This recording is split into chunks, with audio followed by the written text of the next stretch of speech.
Sejarah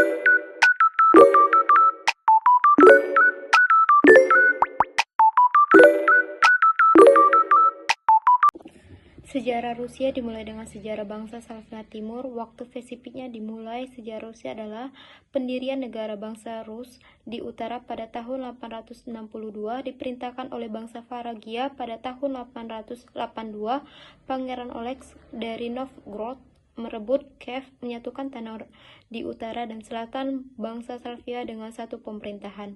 Memindahkan pusat pemerintahan ke Kiev pada akhir abad ke-10, mempertahankan otonomi untuk wilayah utara dan selatan.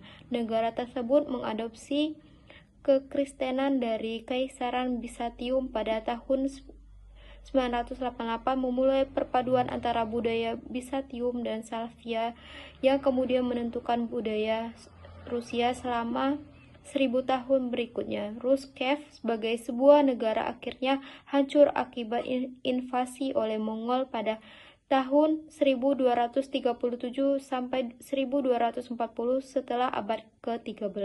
Moskow menjadi magnet politik dan budaya untuk menyatukan tanah Rusia.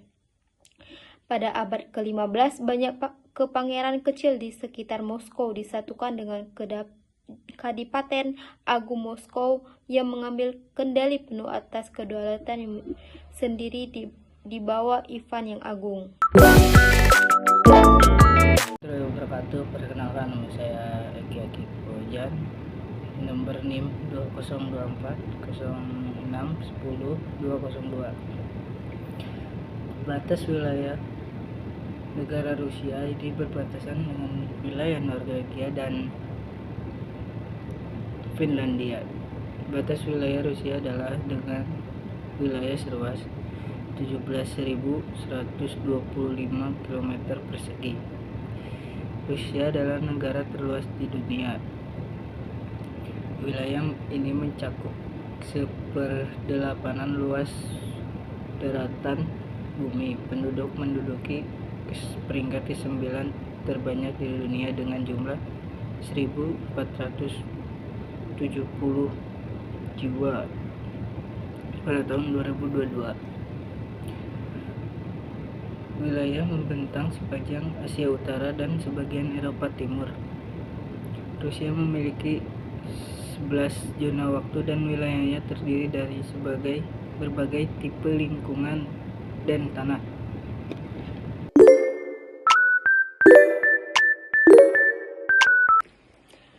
Pemimpin Rusia saat ini adalah Vladimir Putin yang menjabat sebagai presiden.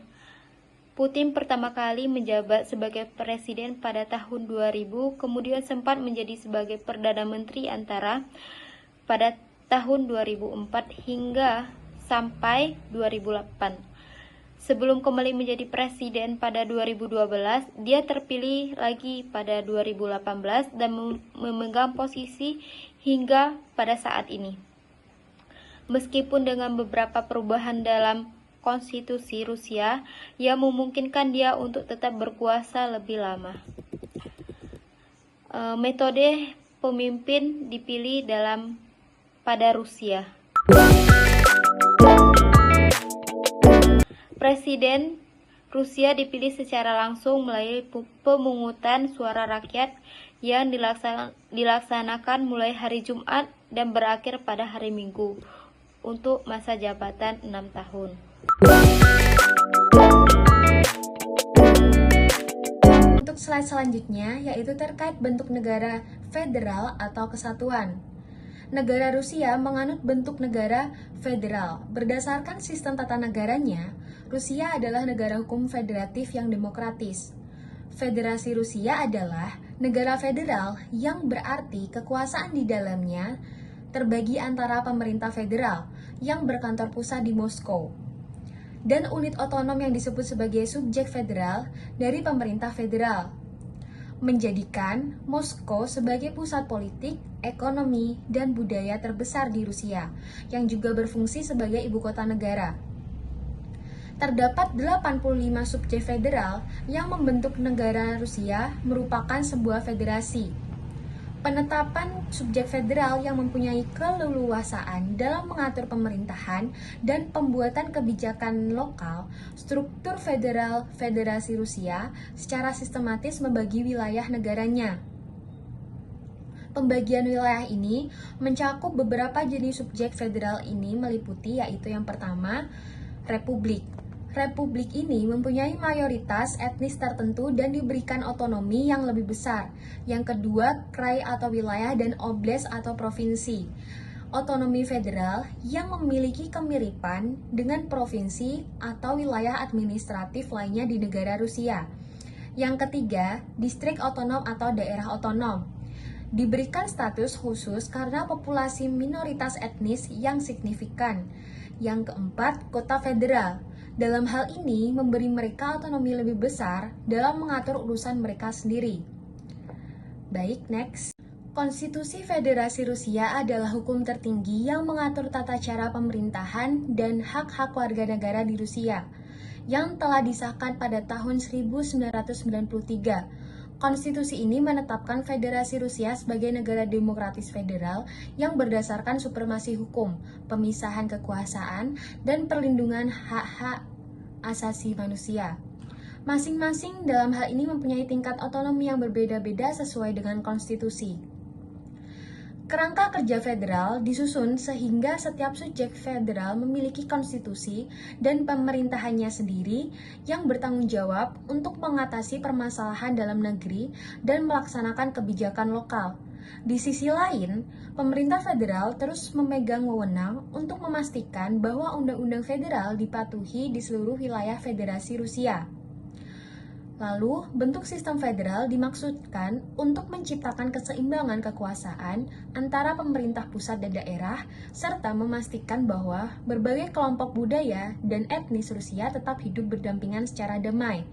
Selain itu, menciptakan fleksibilitas dan kemampuan beradaptasi yang signifikan yang berguna bagi negara Rusia yang memiliki masyarakat dan budaya yang beragam di wilayahnya yang luas.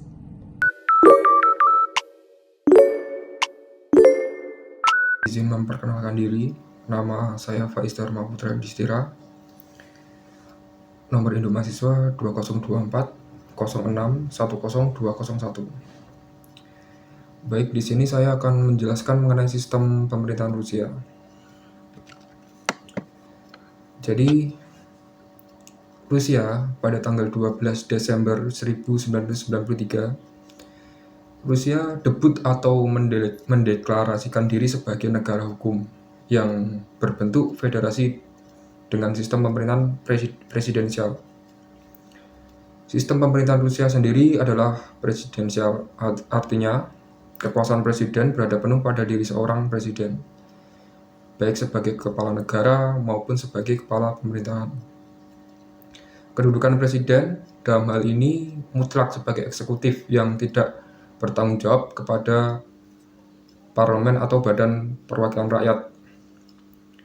Kekuasaan tertinggi dalam sistem pemerintahan di Rusia memang terbagi menjadi dua, yaitu pada presiden dan perdana menteri, yang bila merujuk pada teori ilmu negara seharusnya sistem pemerintahan Rusia demikian disebut dengan sistem pemerintahan parlementer. Izin mengoreksi, parlementer, karena kekuasaan eksekutif ada pada presiden dan perdana menteri. Sekian dari saya. Assalamualaikum warahmatullahi wabarakatuh.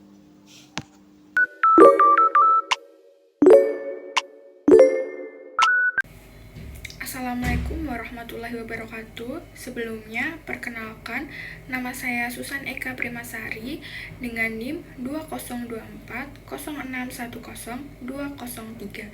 Di sini saya akan mempresentasikan materi saya, yaitu bentuk pemerintahan negara Rusia. Rusia saat ini adalah sebuah republik federal semi-presidensial yang didirikan berdasarkan konstitusi tahun 1993. Sistem pemerintahannya tidak lagi berbentuk kerajaan, melainkan sebuah republik di mana presiden berperan sebagai kepala negara dan memiliki kekuasaan yang sangat signifikan. Dalam struktur pemerintahan ini, kekuasaan dibagi antara presiden, parlemen yang terdiri dari 2 kamar, Duma Negara dan Dewan Federasi, dan pemerintahan pusat. Presiden Rusia dipilih melalui pemilihan umum dan menjalankan fungsi eksekutif tertinggi. Meskipun secara resmi merupakan sebuah republik demokratis, sistem pemerintah Rusia saat ini cenderung otoriter dengan presiden saat ini, Vladimir Putin, memiliki kontrol yang sangat besar terhadap berbagai aspek pemerintahan, politik, dan kelembagaan negara. Sistem ini berbeda jauh dari kerajaan tradisional, namun tetap memperlihatkan praktik-praktik pemerintahan yang sangat tersentralisasi dengan didominasi oleh figur presiden. Itu adalah sejarah singkat negara Rusia sebelum revolusi. Yang pertama, Kekaisaran Rusia yang merupakan sistem pemerintahan yang berlangsung dari 1721 hingga 1917 dipimpin oleh para tsar dari dinasti Romanov. Dalam periode ini, kekuasaan mutlak terpusat pada seorang tsar yang memiliki kendali penuh atas seluruh aspek kehidupan negara. Sistem pemerintahan bersifat otoriter dengan struktur sosial yang sangat hierarkis dan tidak memberikan ruang bagi partisipasi politik rakyat. Ketimbang sosial yang ekstrim antara kaum bangsawan dan rakyat biasa akhirnya memicu revolusi Rusia tahun 1917 yang menggulingkan kekuasaan Tsar Nicholas II dan mengakhiri era kekaisaran Rusia selamanya. Yang kedua, revolusi Rusia 1917 berlangsung dalam 2 tahap penting. Revolusi Februari menggulingkan Tsar Nicholas II, mengakhiri monarki absolut yang telah berkuasa selama berabad-abad. Kemudian Revolusi Oktober dipimpin oleh Vladimir Lenin dan Partai Bolshevik yang berhasil merebut kekuasaan dari pemerintahan sementara. Hasilnya adalah pembentukan Republik Sosialis Federasi Soviet Rusia, sebuah negara sosialis pertama di dunia yang menerapkan paham komunisme. Revolusi ini tidak hanya mengubah sistem pemerintahan, tetapi juga merombak total struktur sosial, ekonomi, dan politik Rusia, menandai awal era baru dalam sejarah negara tersebut dengan memiliki dampak global yang signifikan. Kemudian yang ketiga, runtuhnya Uni Soviet pada tahun 1991. Setelah runtuhnya Uni Soviet, Rusia mendeklarasikan diri sebagai Federasi Rusia dan mengadopsi konstitusi baru. Pemimpin Rusia saat itu, Boris Yeltsin, lebih condong ke arah paham demokrasi sehingga berubahlah haluan Rusia menjadi negara federal berpaham demokrasi republik dan terbentuklah sistem pemerintahan di dalamnya. Rusia menerapkan pembagian kekuasaan yang terpisah antara kekuasaan yudikatif, eksekutif, legislatif dengan tugas pokok pada masing-masing yang berbeda.